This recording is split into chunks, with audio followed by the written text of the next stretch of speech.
podcast de la superviseure et coach Sabine Henrich-Fraise. Sabine Henrich-Fraise, bonjour. Bonjour David. Alors bonjour aux auditrices et aux auditeurs pour ce 12e et dernier épisode de la série Sabine & Co, saison 1, dont le thème est « Traverser la voie du milieu » avec pour sous-titre « Trouver l'équilibre entre les opposés pour avancer avec sérénité ». Alors dans cet épisode, nous allons parler de la voie du milieu. C'est un concept qui est en tout cas une pratique inspirée de la philosophie bouddhiste et également évidemment d'approche systémique. Et donc tu vas nous montrer le chemin sur comment cultiver un équilibre entre les tensions, les polarités et les contradictions dans la relation d'accompagnement. Je te propose dans un premier temps, si tu le veux bien, de parler de certaines citations issues d'un des chapitres de ton livre, intitulé évidemment « Traverser la voie du milieu ». La première est la suivante.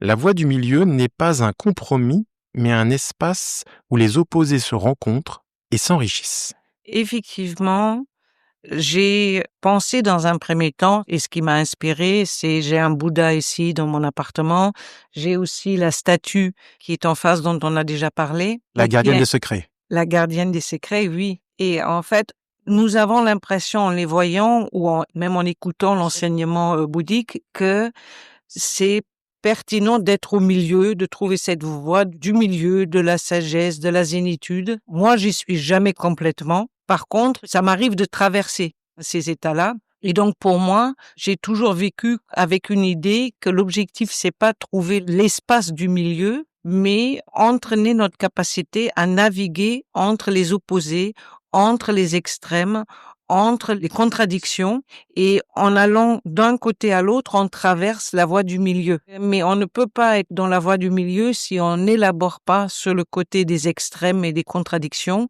Et je trouve que la grande richesse pour moi de la voie du milieu, c'est une manière de vivre avec des paradoxes sans vouloir les résoudre. C'est-à-dire, c'est en même temps la prospérité et de l'humanité, et ne pas vouloir chercher la voie du milieu qui est un bon compromis, un peu des deux, ou de choisir un des deux. Pour moi, la voie du milieu, c'est vraiment l'idée de la voie, donc de la dynamique. C'est on traverse la voie du milieu, mais on n'y reste pas. Une fois qu'on y était, on repart dans les extrêmes et on revient. Et donc, ça devient vraiment une danse entre les opposés, entre les voies qui peuvent être très éloignées, mais on arrive à les réconcilier pendant un moment au milieu avant de repartir dans les opposés. Alors une autre citation issue de ton livre, c'est la suivante. Entre contrôle et lâcher-prise, la voie du milieu est celle de la présence consciente. Oui, c'est des thèmes que nous connaissons tous comme coach, aussi comme leader, aussi comme parents.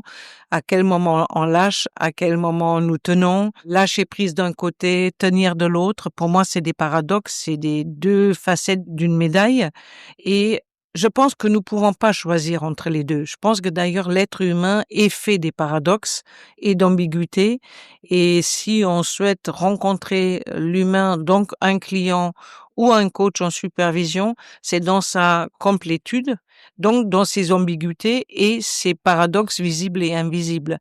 Donc comment je peux faire ça? C'est aimer les deux côtés et rester en présence de tout ce qui m'est montré, sans vouloir trouver une réponse au paradoxe. Donc, en réfléchissant un peu sur ce podcast-là pour le préparer, ce que je n'ai pas écrit, mais j'ai trouvé un concept qui s'appelle en anglais negative capability, donc une sorte de capacité négative qui a été développée par un certain John Keats, qui était aussi un poète, et en fait qui nous dit c'est tenir les paradoxes dans la durée avec l'incertitude et l'inconnu sans vouloir chercher à l'extérieur des signes qui vont nous emmener dans une idée ou dans l'autre. C'est vraiment tout le travail intérieur être sereine avec les paradoxes sans vouloir aller à l'extérieur et chercher des choses à agir pour aller d'un sens et dans l'autre. C'est là où moi je retrouve l'idée bouddhique du milieu, mais comme un dynamisme vivant. D'autres appellent ça d'ailleurs une sorte de neutralité dynamique. C'est que je suis neutre entre les deux, mais je peux aller d'un côté, je peux aller de l'autre. Et mon job, c'est explorer des deux pour trouver souvent la traversée du milieu. Alors pour aller dans la continuité de la pensée que tu viens de développer, j'ai une troisième citation issue de ton livre, c'est la suivante. Trouver l'équilibre, c'est accepter que les tensions soient des moteurs, pas des freins. Oui, Je crois beaucoup au concept, pour dire un concept de la tension créative. Je pense que notre corps vit un peu en tension. Les mouvements que nous faisons démarrent parfois par une tension parce qu'on cherche un soulagement ou un apaisement. Les enfants se tendent pour explorer autre chose et donc je pense qu'à la base, l'idée de la tension, c'est une bonne idée. En revanche, nous avons développé trop de tension dans les relations, trop de stress dans comment je vis des choses. Donc cette idée d'avoir une tension créative, elle est moins visible parce qu'elle a basculé un peu dans l'autre sens. Mais pourquoi je tiens à cette idée de tension créative? Parce que personne l'a dit dans le micro-trottoir, mais quand même la voie du milieu, pour quelques personnes initiées, ça s'appelle aussi la terre du milieu du Hobbit. Le Seigneur des Anneaux, cette terre-là, au-delà qu'elle existe dans une cosmologie bien particulière, c'est aussi la terre intérieure. Et donc, quand j'ai entendu les personnes parler de la terre du milieu, c'est un peu plus aller vers l'extérieur, plutôt de dire c'est une voie initiatique de l'intérieur. Et mon job, c'est trouver mon espace au milieu où je peux tenir le reste que je vois à l'extérieur. Donc, je trouve que cette idée de voir la voie du milieu aussi comme un espace, comme une terre intérieure, me semble très important, qui pour moi est compatible avec la tension créative. Elle se passe d'abord à l'intérieur, et si on la voit à l'intérieur et nous pouvons la tenir, il se peut que de l'extérieur, il n'y a plus de tension d'ailleurs. Parce que nous savons la tenir, mais en créativité, avec une idée que quelque chose veut naître, plutôt d'apaiser, plutôt de réduire toute tension à zéro, que je pense être très compliqué. On peut se fatiguer à réduire toute tension à zéro. Alors je propose quelques questions exploratoires de ce thème qui, me semble-t-il, peut être perçu comme plus énigmatique encore que d'autres thèmes précédents. Comment tu définis, Sabine, la voie du milieu dans le cadre de l'accompagnement et pourquoi te semble-t-elle essentielle, en tout cas importante? Alors, comme souvent, je n'explique rien à mes clients et je ne dis rien à mes clients de cette voie du milieu.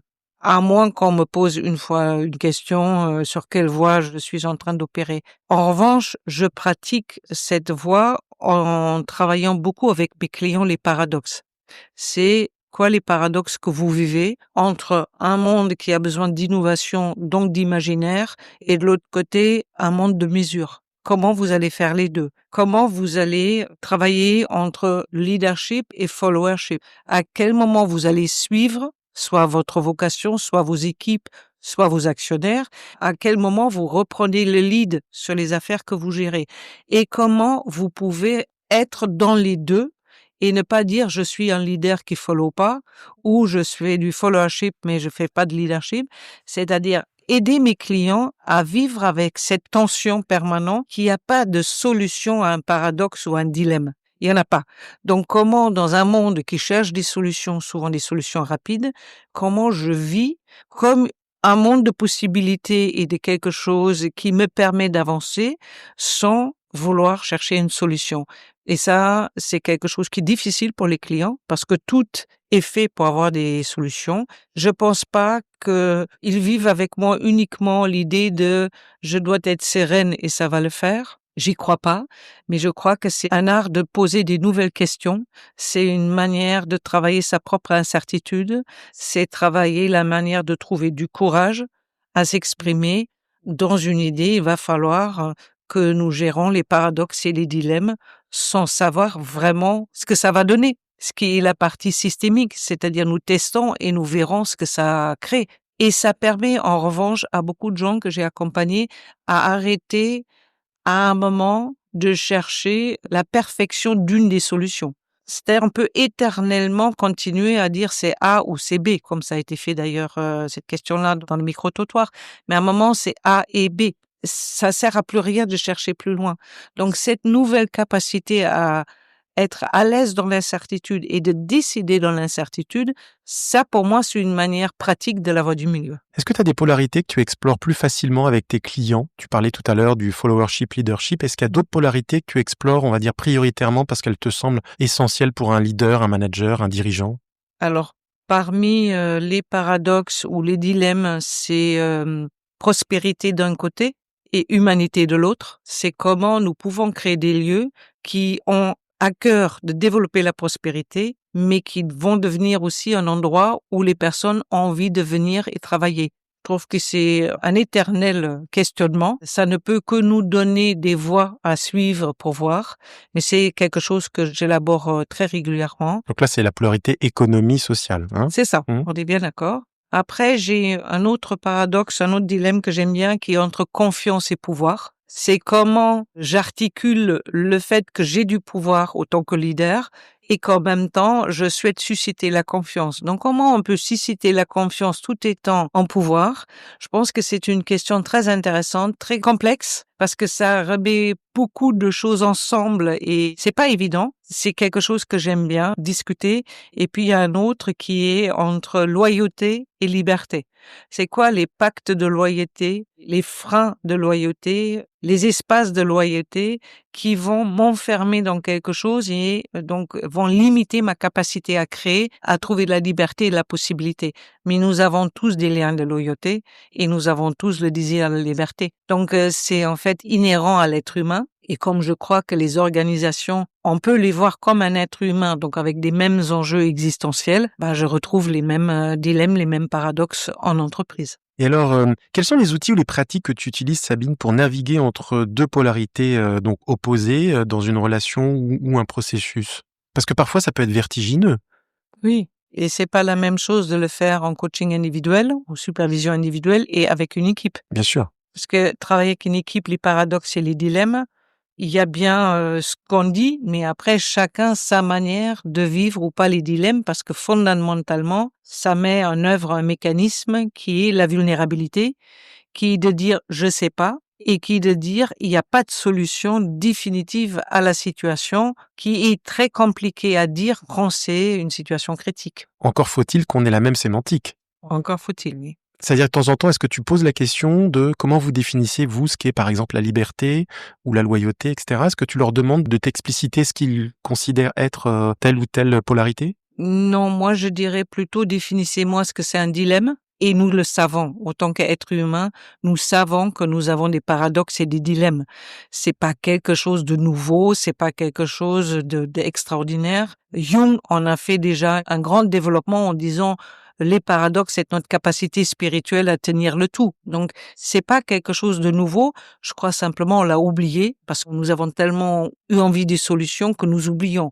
Donc, à la base, je pars sur le principe que c'est pas nouveau, mais c'est un réveil à quelque chose que nous connaissons. Donc, je m'assure que nous avons à peu près la même idée ce que c'est un dilemme. Et ensuite, la plupart des équipes et des dirigeants peuvent les nommer. Ça commence la plupart du temps avec faire plus avec moins, avec l'innovation et les moyens, moins de moyens. Donc, ils commencent assez rapidement. Souvent, je me sers quand même du dilemme absolu du Covid, qui était le business d'un côté et la santé de l'autre. Et en fait, ce que nous avons vu, on a navigué toujours entre les deux, parce qu'on ne pouvait pas dire que le business ou que la santé. Donc, autant que humanité globale, tout le monde a expérimenté ce que c'est naviguer entre les deux. Donc ça parle à beaucoup de gens. Et donc en fait, avec ça, et comme le Covid malheureusement était mondial, tout le monde comprend ce tiraillage entre je vais à droite et à gauche. Ils l'ont tous vécu dans le business. Donc ça aide.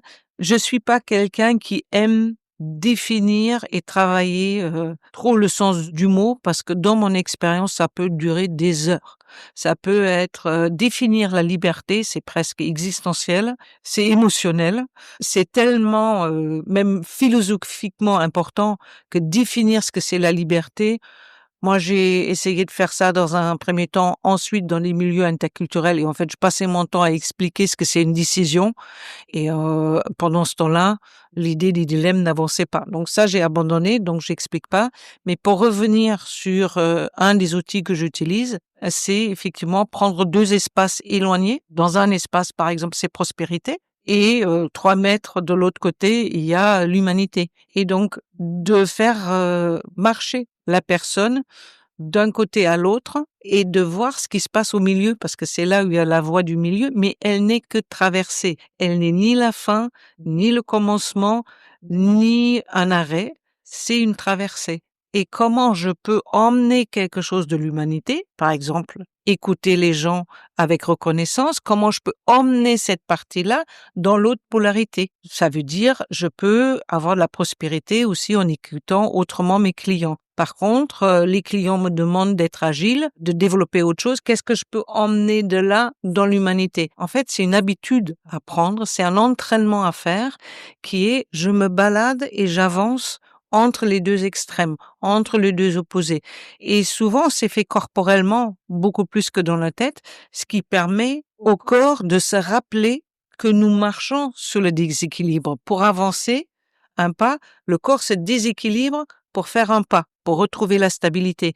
Et en faisant plusieurs fois, comme un 8 presque, éternel, une boucle entre deux, eh bien finalement, les gens disent « Ah oui, en fait, c'est les deux ». Je crois donc que c'est beaucoup de l'entraînement et de l'habitude et ça nous est plus entraîné. Et le deuxième outil que j'utilise en faisant ça, c'est pas uniquement ce que vous pouvez ramener d'un côté à l'autre et qu'est-ce qu'il y a au milieu, c'est aussi quelles nouvelles questions ça va engendrer d'un côté comme de l'autre. La compétence derrière, c'est savoir poser de nouvelles questions qui ne sont plus les questions, alors qu'est-ce qu'on fait, c'est A ou c'est B, c'est en quoi cette dynamique nous ouvre des nouvelles possibilités, en quoi cette dynamique me permet de me détendre dans l'incertitude, en quoi ces opposés me permettent en fait de chercher complètement autre chose que la solution entre les deux. Donc pour moi, c'est un énorme champ d'investigation. C'est pas uniquement que j'aime ça, mais je trouve que ça ouvre un champ de possibilités pour les clients qui est grand une fois qu'on travaille sa capacité à tenir les deux, sans vouloir chercher la réponse à ses hypothèses ou ce qu'on appelle ses préférences. Ça semble être un champ exploratoire assez joyeux pour toi. Tu as le sourire quand tu me parles de ces outils et aussi de cette approche qui consiste finalement à explorer des opposés, mais avec gourmandise, quoi. Oui, parce que tout simplement c'est nouveau, c'est différent, c'est une manière de s'apaiser, c'est se réconcilier avec soi-même, se reconnecter à une capacité humaine que nous avons, qui sont les paradoxes. Donc moi je trouve c'est plutôt joyeux. Et la plupart du temps, c'est joyeux. C'est aussi joyeux parce que j'ai aussi en tête, par exemple, Disney, qui était un grand créateur. Il faisait un paradoxe, il a réuni d'une manière super, qui était imaginer et engineering de l'autre côté. Il a fait imagineering. Donc, c'est une manière de fonctionner à se relier dans les paradoxes et les dilemmes que je trouve super, qui est aussi vraiment dans la systémie. Donc, ça donne tout à l'heure, je disais confiance d'un côté, pouvoir d'un autre, mais on pourrait dire la voie du milieu, c'est le pouvoir de la confiance et la confiance du pouvoir. Du coup, ça ouvre tellement de champs que je trouve ça super, vraiment, je dis pour la 3e fois. Et j'ai aussi en tête qui n'est pas la voie du milieu, mais qui est Harry Potter avec la voie 9-3-4, qui est une sorte de voie du milieu. C'est-à-dire, on la voit pas immédiatement. Il est important d'être dans un certain état d'esprit pour la voir et pour la traverser. Donc, ça me rappelle aussi, la voie du milieu n'est pas visible. D'ailleurs, quelqu'un, je pense, l'a dit dans le podcast. Elle s'ouvre à nous si nous sommes à l'aise avec les deux opposés. D'un seul coup, nous voyons la voie 9-3-4 ou la voie du milieu, comme je dis. Et en fait, du coup, oui, c'est joyeux parce qu'en fait, tout est possible pour moi dans ce monde-là. Tout est ouvert. Oui. Alors Sabine, est-ce que tu peux nous partager une situation avec un client ou une cliente où trouver la voie du milieu a permis de débloquer peut-être une dynamique difficile, d'ouvrir de nouvelles perspectives? Alors, je vais prendre plusieurs situations qui sont un peu les mêmes. En tout cas, c'est le même paradoxe qui se crée, qui est, j'ai eu plusieurs clientes qui étaient en fait très, très douées, donc très smart, comme disent les Anglais, exceptionnellement smart même.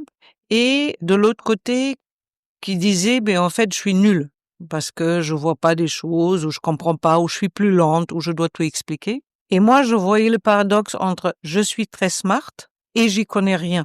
Parce que plus on est smart, me disaient les gens, plus ils voyaient qu'ils connaissaient pas grand-chose. Parce que ce qui est vrai aussi. Donc, comment on peut réconcilier le fait que je suis très douée et que les gens me disent je suis très douée et j'ai un esprit très doué et je trouve des solutions et des nouvelles idées très rapidement avec l'idée je n'y connais rien, j'y comprends rien, qu'on peut appeler parfois un syndrome d'imposteur. Donc, c'est paradoxal. Nous avons des gens extrêmement brillants et de l'autre côté, une sensation intérieure qu'ils peuvent pas ou qu'ils voient pas ou qu'ils comprennent pas. Et d'avoir les deux en même temps et pas oui, je suis super smart et je laisse tomber mon incompétence est rarement possible. Rester que sur je suis incompétent et nier quelque chose qui est une grande intelligence. Au moment où ils peuvent accepter que c'est les deux en même temps.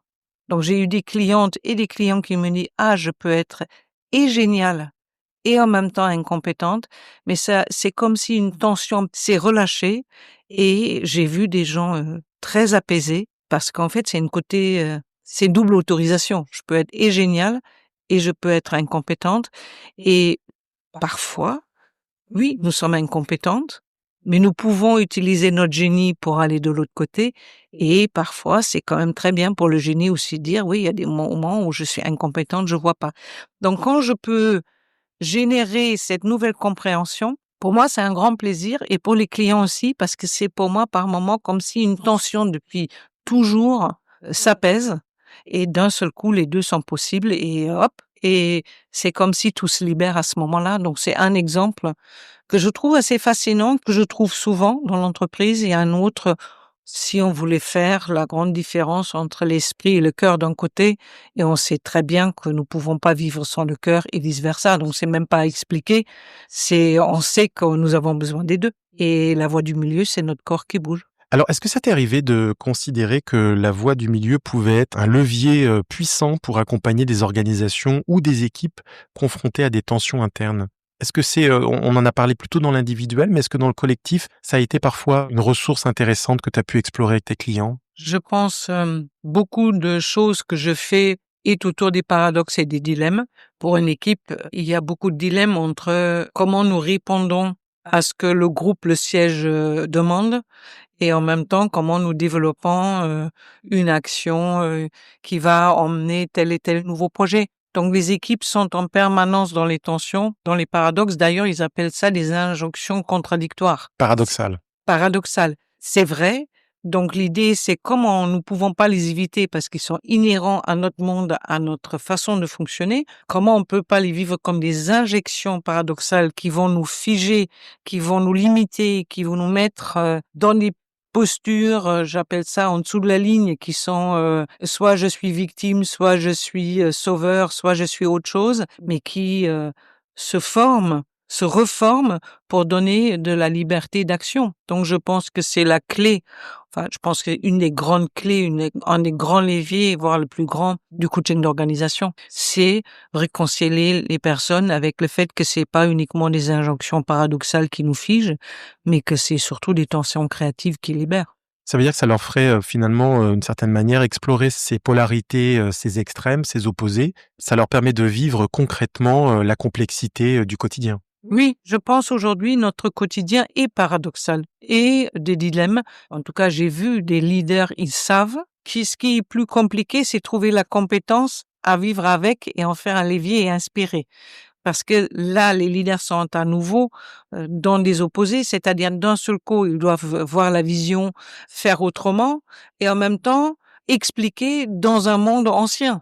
Donc, comment il fait pour être suffisamment proche des personnes pour qu'ils puissent leur expliquer que là, il n'y a pas de solution et en même temps être libre dans sa vision et la demander. Donc, je pense que c'est en permanence que les équipes et les organisations sont là-dedans et le monde aujourd'hui augmente par rapport à cette question-là. Pour moi, la vraie clé derrière, c'est quoi l'impact relationnel? C'est qu'est-ce qui fait que dans la relation, nous pouvons l'explorer d'un point de vue business pour que ça avance et pour que ça fonctionne, pour que l'autre aussi se sent inspiré par cette idée-là et pas contraint. Je pense que c'est des questions qui sont difficiles. Ce sont des questions aujourd'hui qui se posent vraiment dans les entreprises, dans la supervision. En fait, je pense nous l'avons pas vu. Mais par exemple, je peux avoir des équipes de coach internes. Il y a beaucoup de dilemmes et de paradoxes pour des coachs internes. C'est-à-dire, d'un seul coup, ils sont dans l'entreprise et de l'autre côté, on leur dit, vous êtes indépendants et libres, ce qui n'est pas le cas parce qu'ils sont payés par l'entreprise et en même temps avoir un esprit indépendant comme s'ils étaient coachs externes, c'est compliqué. Ça peut être pour quelqu'un qui manage une équipe de coach interne. Il est en mission avec ses collègues, donc il est coach interne, et en même temps il doit manager, donc prendre des décisions et faire preuve d'autorité. C'est pas évident, ces paradoxes-là, et comment nous pouvons travailler le courage. Donc ça veut dire, le courage est toujours connecté à soit une question de vulnérabilité, soit d'incertitude, ou soit à une exposition émotionnelle. Donc comment, autant que leader, coach d'une équipe, superviseur, autre, je développe un courage relationnel qui me permet d'utiliser cela, d'en parler si c'est nécessaire, ou de le transformer en débat et pas en injection paradoxale. Moi, ça, aujourd'hui, je trouve que c'est trop facile pour le dire. C'est vrai, mais je pense qu'on peut en faire plus que ça. Alors, Sabine, quels sont les risques ou les limites de l'exploration de cette voie du milieu et comment tu les surmontes? Alors, dans mes propres explorations, je me suis dit par moments que je suis restée trop dans une exploration des extrêmes en permanence, entre lâcher et tenir, entre être généreux et en même temps être exigeant.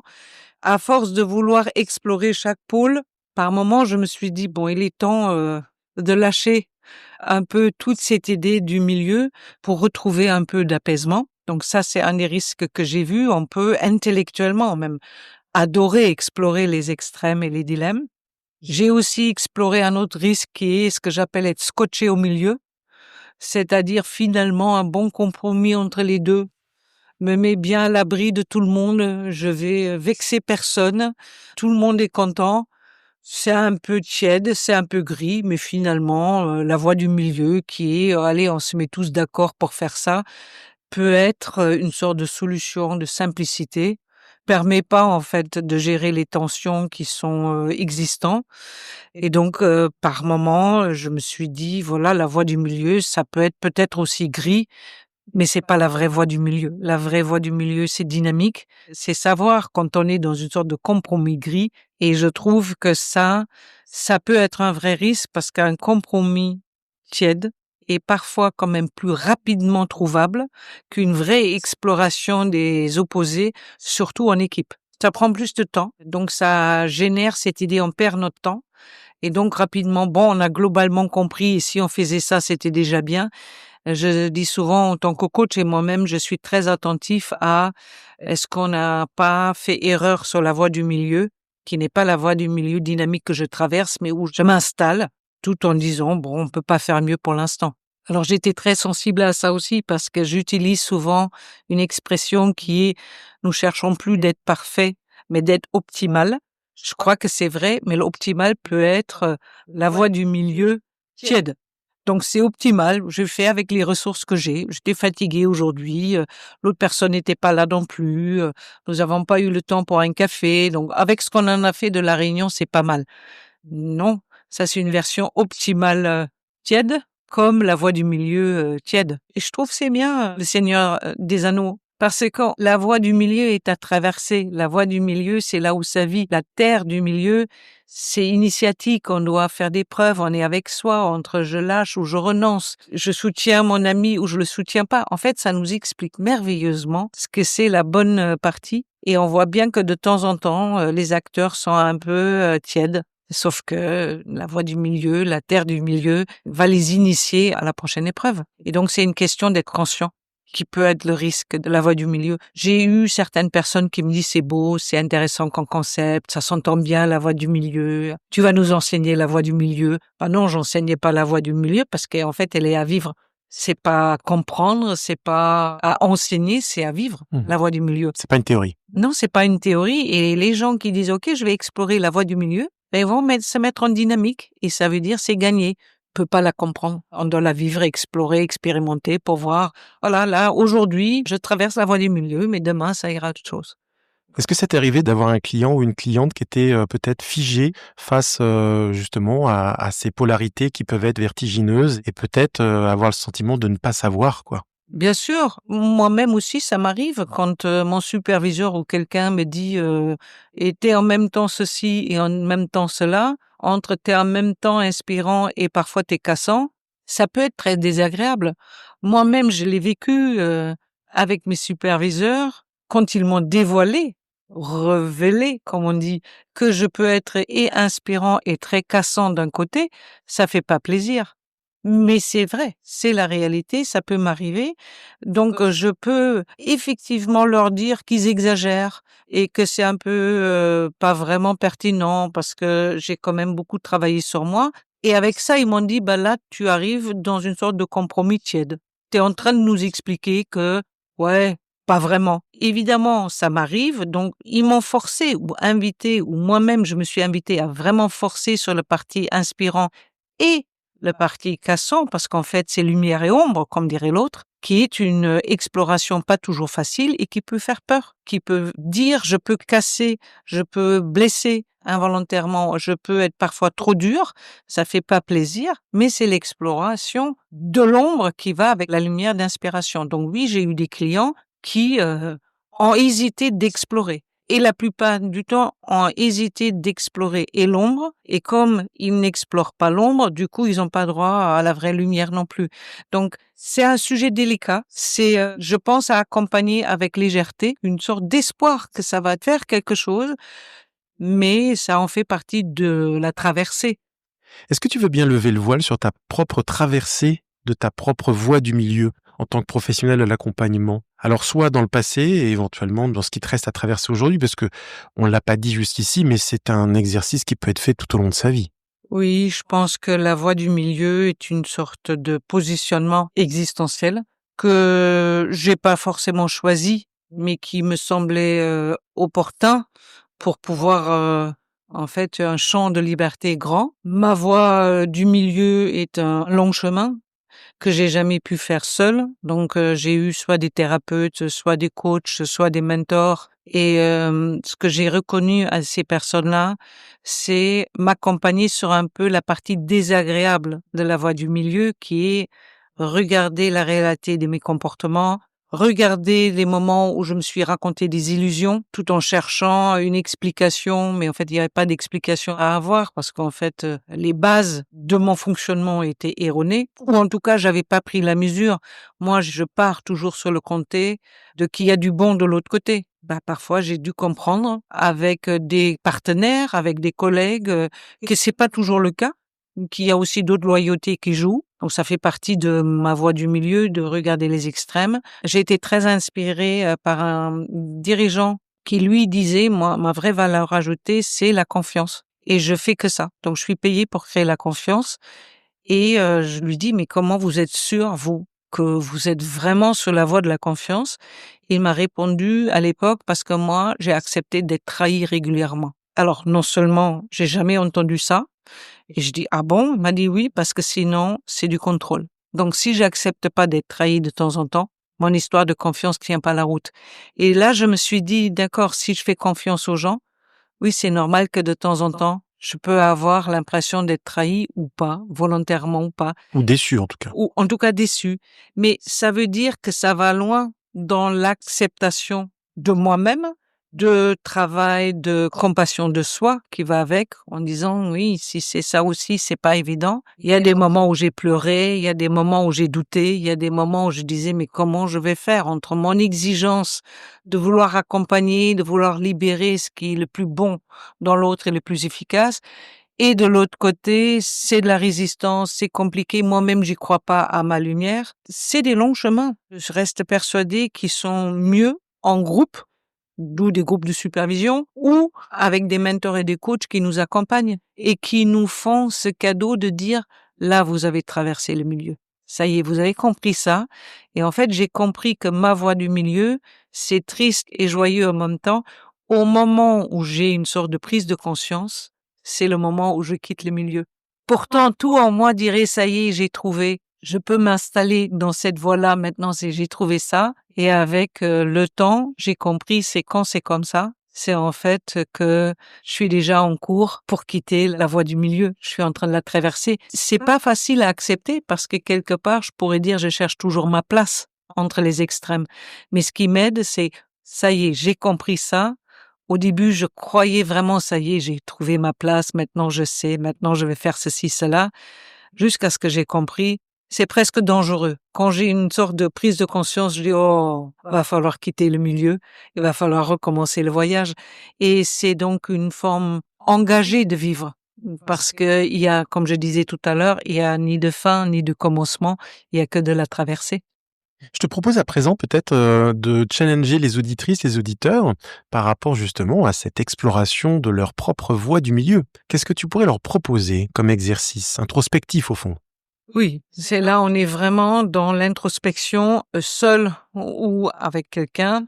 Alors, un des exercices, je pense que j'en ai parlé dans un des podcasts précédents, c'est un exercice que nous avons fait comme avocat, qui est, je plaide une cause et 5 minutes après, je plaide le contraire.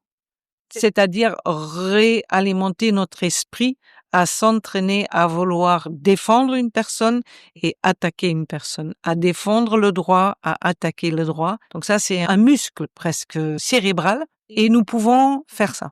Donc ça, c'est j'invite à chacun quand j'ai une conviction de plaider le contraire. Donc ça nous permet de voir qu'il y a 2 extrêmes. C'est très efficace. Deuxième exercice que je peux proposer, c'est s'observer à quel moment nous cédons à des compromis tièdes. Alors, souvent, ça s'explique par je suis très adaptable, je suis très flexible, j'aime pas déranger. Tous ces parties-là sont des parties on est un peu dans une forme de terre du milieu, mais qui est pas la vraie voie du milieu. Donc ça, nous pouvons nous observer en disant là, je cède. Et donc, c'est pour avoir de la tranquillité pour ce soir. Ce qui est pas grave, c'est juste être conscient. Et troisièmement, c'est vraiment se balader dans son appartement, dans son bureau, dans des espaces différents où je prends un point de vue différent. Je peux aller derrière mon bureau en disant je fais l'autorité du leader et après j'entre dans mon bureau et je m'imagine qu'en face, il y a quelqu'un qui me donne à réfléchir. Donc, comment je vais faire de l'autre côté? Et je fais ça avec des lieux physiques pour que le corps bouge, parce que ça peut être quelque chose de très intéressant. Et un exercice que moi j'ai beaucoup aimé, que j'ai appris d'un ostéopathe qui travaille avec des sportifs, c'est-à-dire c'est prendre une balle de tennis et le jeter d'une main à l'autre. Donc, les mains sont à peu près au niveau du buste et je jette la balle de tennis d'un côté, puis de l'autre, d'un côté de l'autre. Et ça fait un mouvement droite, gauche, droite, gauche. Donc, on pourrait dire des extrêmes. Et au fur et à mesure, je le fais sans regarder la balle. Je me jette la balle dans ma main. Non seulement nous découvrons que nous arrivons à vraiment se synchroniser physiquement, ce qui veut dire que c'est naturel.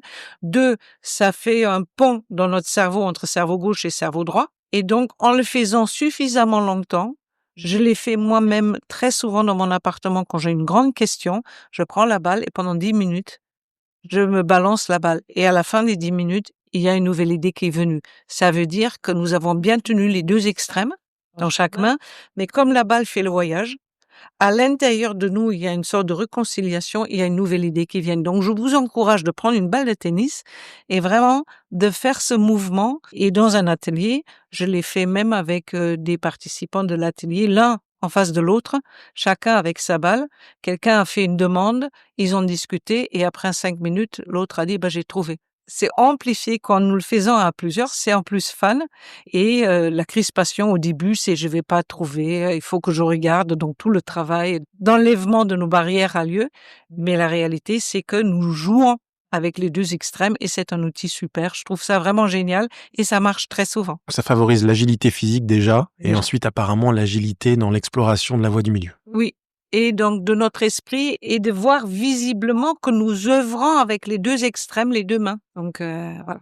Quelles sont les théories qu'il est possible peut-être d'explorer pour travailler un petit peu cette voie du milieu et peut-être en comprendre quelques tenants, quelques aboutissants? Évidemment, il y a la systémique, il y a l'approche Voilà. systémique. Tu l'avais mentionné au début, s'il y a quelque chose à vraiment regarder, c'est la théorie systémique, c'est les interventions paradoxales, c'est Jung dans les grands paradoxes qui pour lui sont importants d'intégrer vu que nous cherchons pas à être parfaits mais à être complets. Donc c'est un grand maître des dilemmes. Je pense la science, d'une manière générale, tout ce qui est scientifique, travaille avec des dilemmes. En tout cas, œuvre avec des dilemmes et pas uniquement des questions à observer. Donc, pour moi, c'est ça. Je pense qu'il peut aider, que j'ai pas mentionné tout à l'heure pour challenger, comme tu dis, les auditeurs et auditrices, mais il y a toute une réflexion sur les biais que nous pouvons avoir. Un biais cognitif, Le biais cognitif, c'est-à-dire, une fois que j'ai une idée, je vais chercher des preuves pour me confirmer. Tout ça, c'est pas la voie du milieu.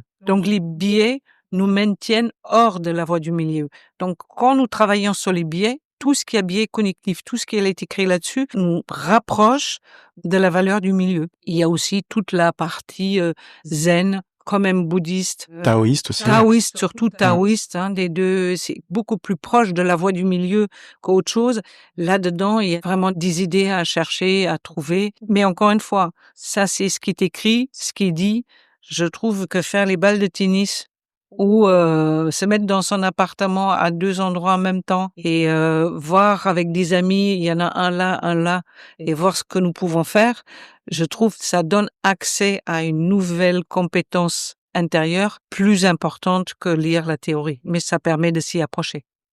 Alors Sabine, je te propose à présent d'évoquer pour les auditrices et les auditeurs quelques œuvres d'art qui pourraient illustrer cette thématique traverser la voie du milieu. Je te propose dans un premier temps le poème If de Rudyard Kipling qui date de 1910. Donc c'est un poème intemporel sur la maturité et la maîtrise de soi. If explorant la force tranquille qui naît de l'équilibre, garder la tête froide, rester digne dans le succès comme dans l'échec. Écoutons un extrait de ce poème dans la langue de Shakespeare, dans la langue originelle. If you can keep your head when all about you are losing theirs and blaming it on you. If you can trust yourself when all men doubt you, but make allowance for their doubting too.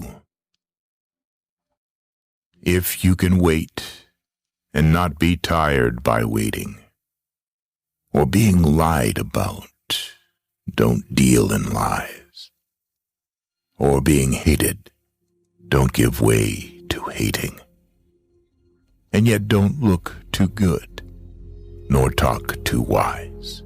Alors nous mettrons le lien vers l'intégralité du poème puisqu'on a mis juste un extrait. Qu'est-ce qui t'a marqué dans ce poème en l'occurrence, Sabine ?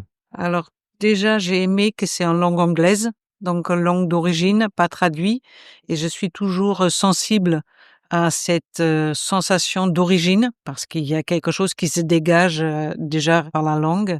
Deuxièmement, j'ai été émue par tout ce texte-là, je l'ai écouté, tu me l'as fait découvrir, avec beaucoup d'intérêt et d'envie de bien écouter, et surtout à la fin, parce que quelque part, je me suis dit, j'aimerais dire ça à mes enfants. J'ai donc 2 fils, et de dire à la fin, there will be more, you will be a man, ça voudrait dire quelque chose aussi pour mes enfants, et je me suis même dit, je vais leur envoyer ça, et ça me fera plaisir.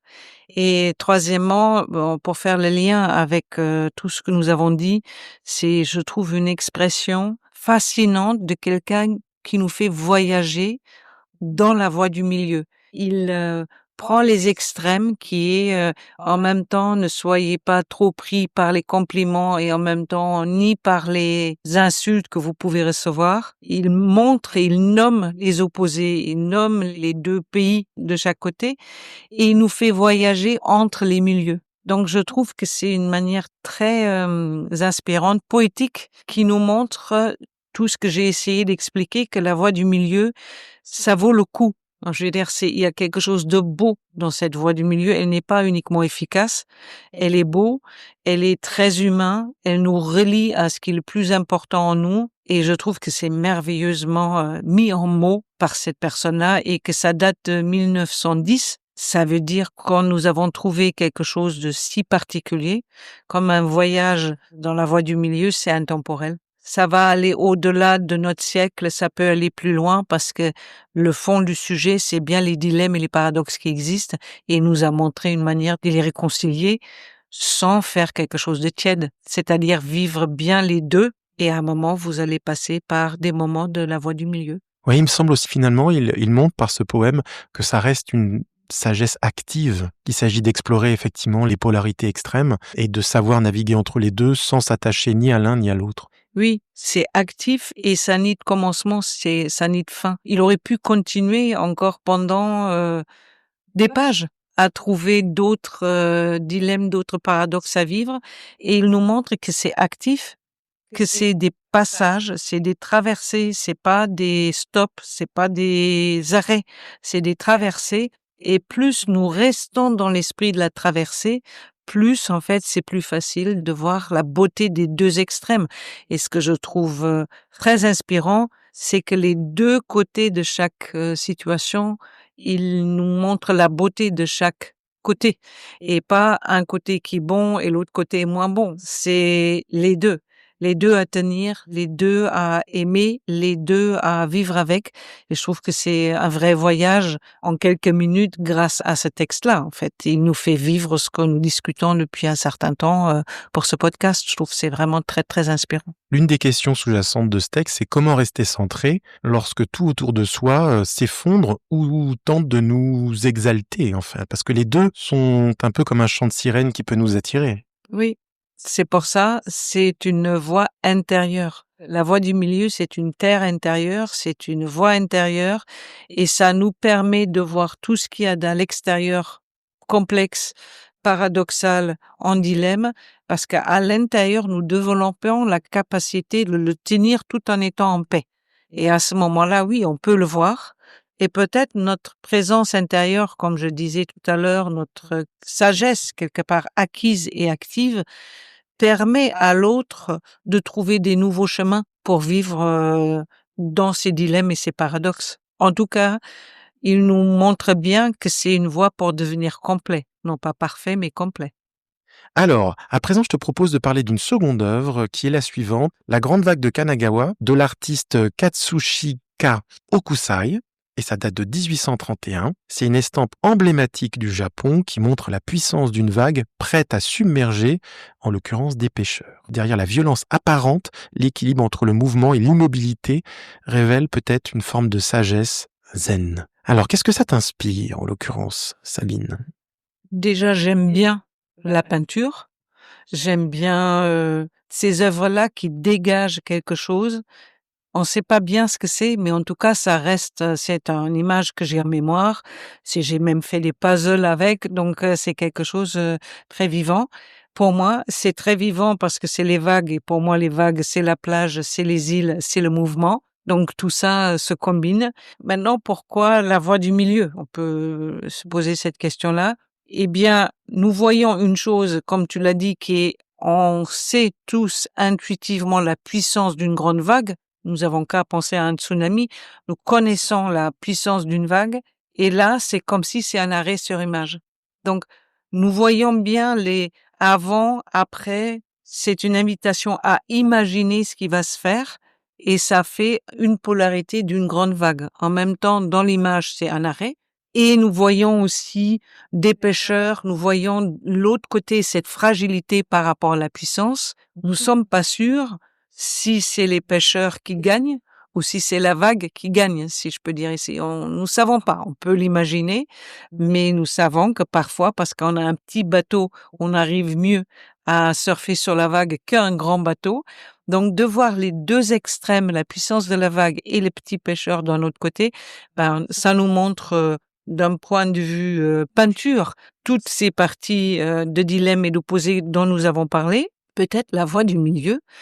Souvent, ce que j'ai pas mentionné, ce que nous avons pas dit, mais qui se dégage de cette peinture, c'est peut-être un moment d'arrêt. C'est un moment de silence intérieur, c'est un moment de calme, c'est un moment de respiration pour voir bien les deux grandes forces en œuvre. Et c'est peut-être ce moment de calme intérieur qui nous permet de passer à un moment dans la voie du milieu, et quand nous l'avons fait, la révélation viendra et nous l'aurons quitté.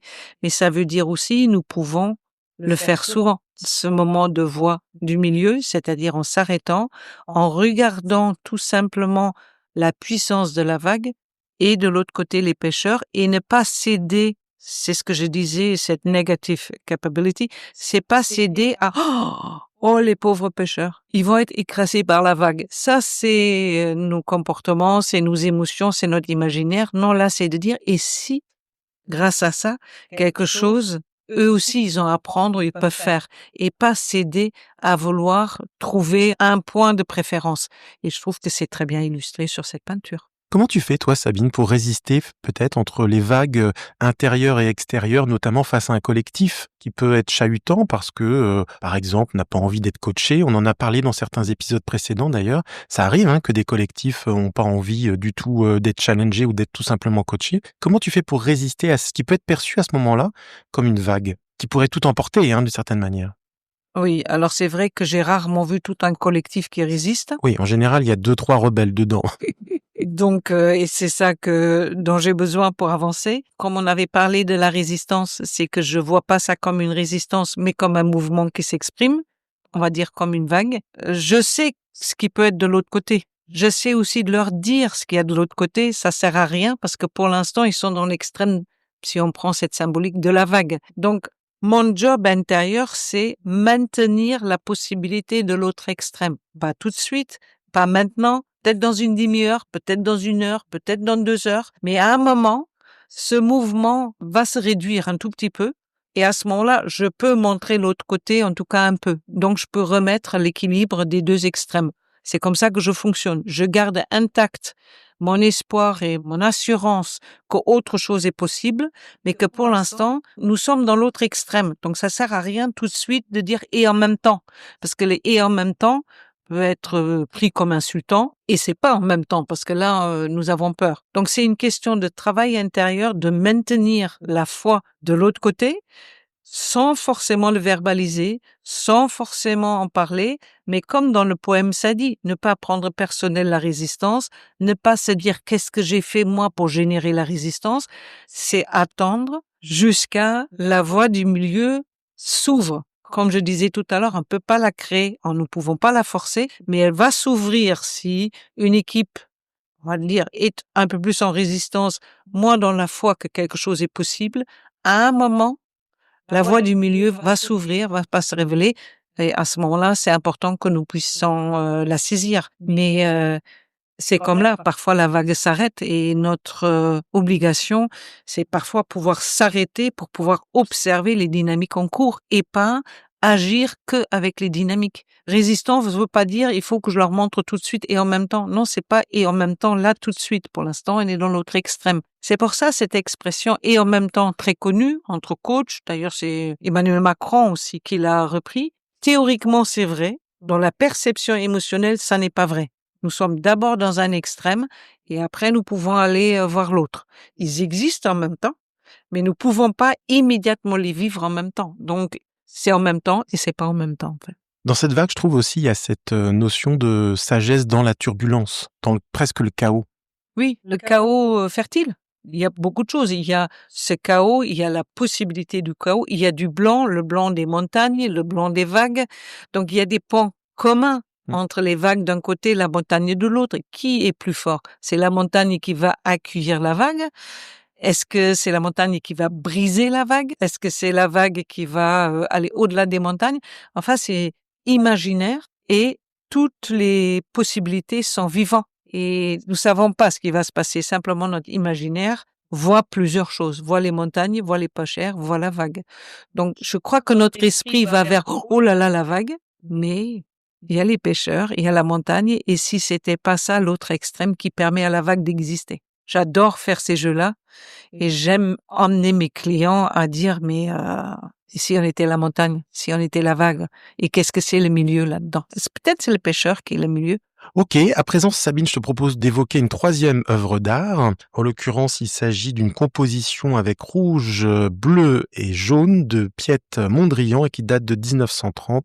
Par la pureté de ses formes et de ses couleurs, Mondrian cherche une sorte d'harmonie universelle avec des lignes verticales et horizontales qui représentent peut-être la tension féconde entre stabilité et mouvement. Qu'est-ce que t'inspire en fait cette œuvre à mi-chemin entre l'ordre, la symétrie, l'équilibre? Pour moi, ça m'inspire le fait que tout ce que j'exprime là avec mes mots avec mes expériences, avec mes réflexions. Premièrement, c'est que des mots. Il y a des structures sous-jacentes beaucoup plus importantes.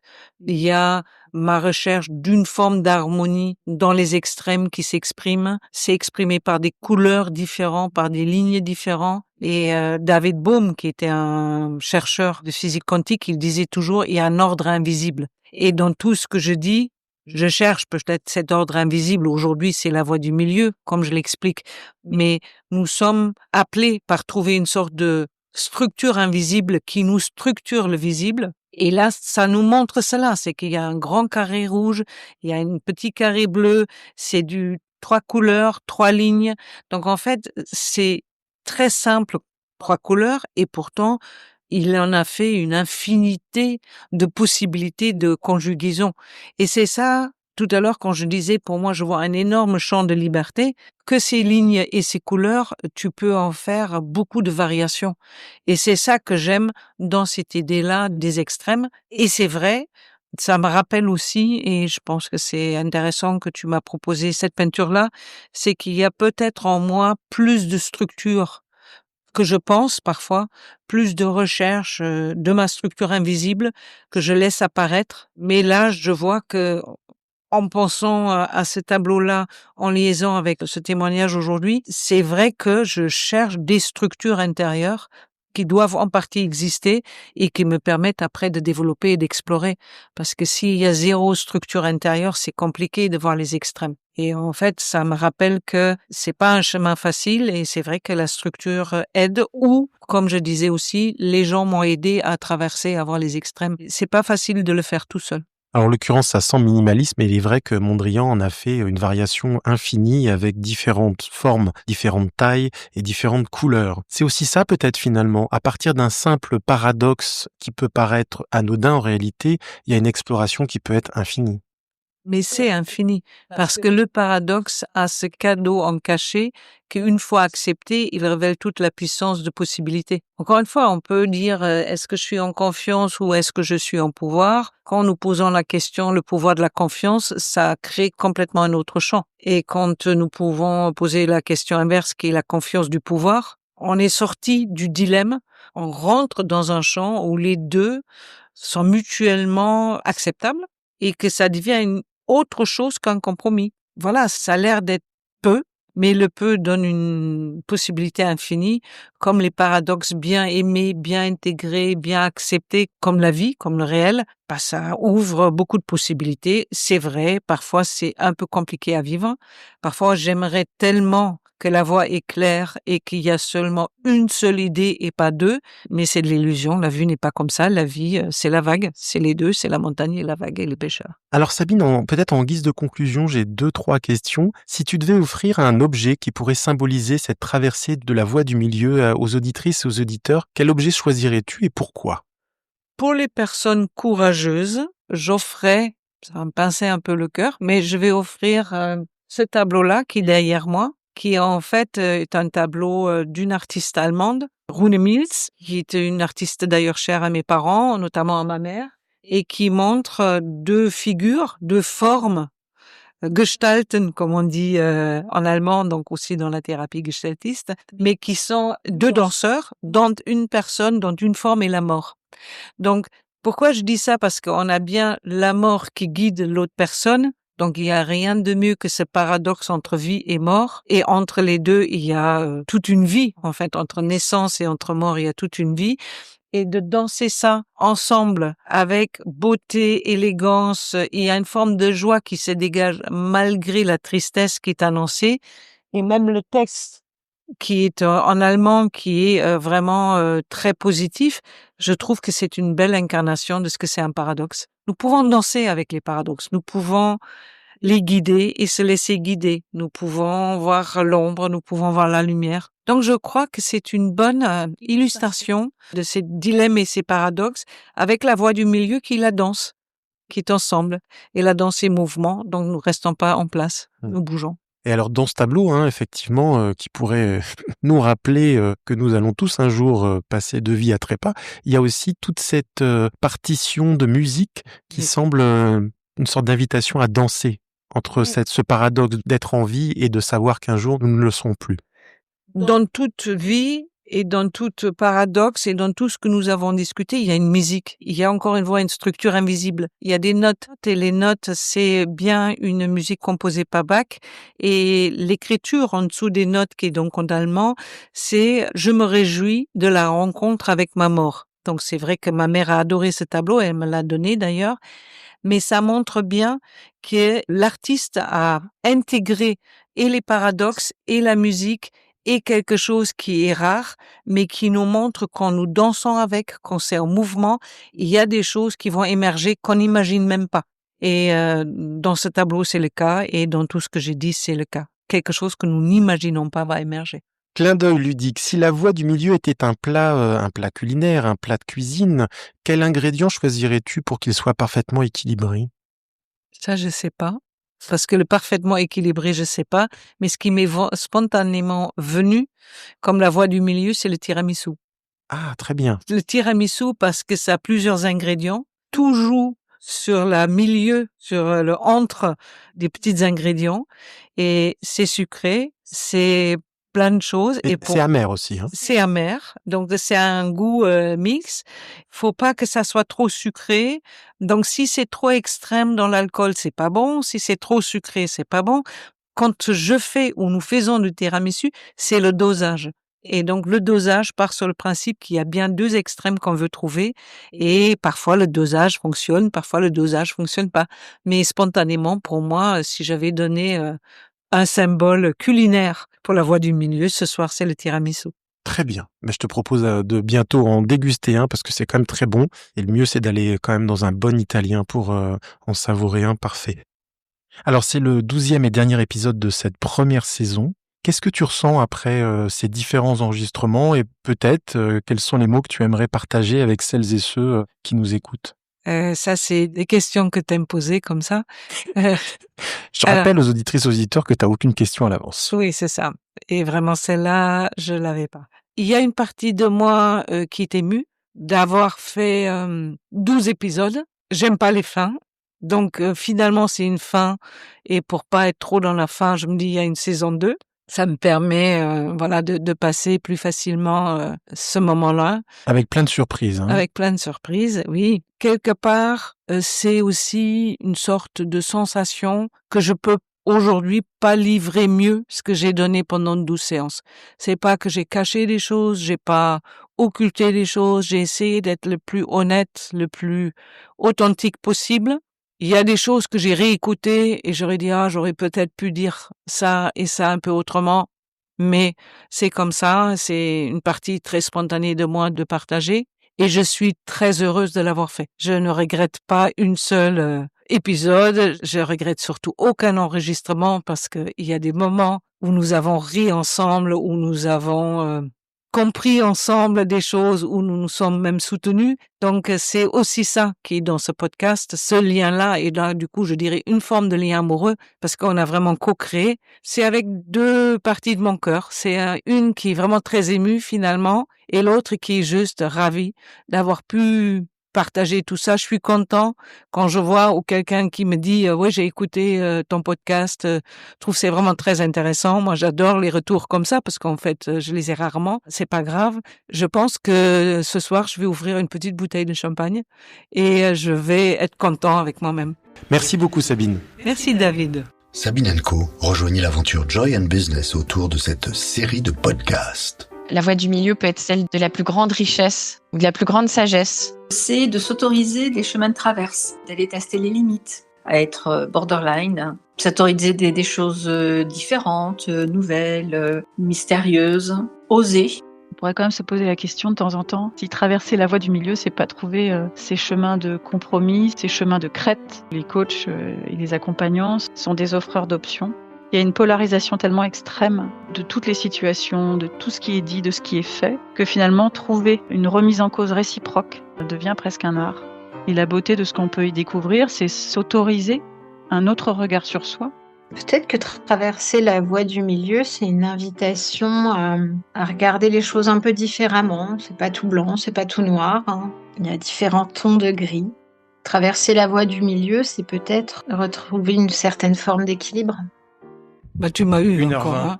Ah bon, Ouais. je t'ai eu? Ouais. Oh, celle-ci, elle était quand même... tu t'en doutais pas de cette Non, question? je me suis pas doutée. Et j'étais du coup vraiment émue, quoi. Mais j'ai vu. J'avais vraiment, il fallait que je récupère, quoi, tu vois.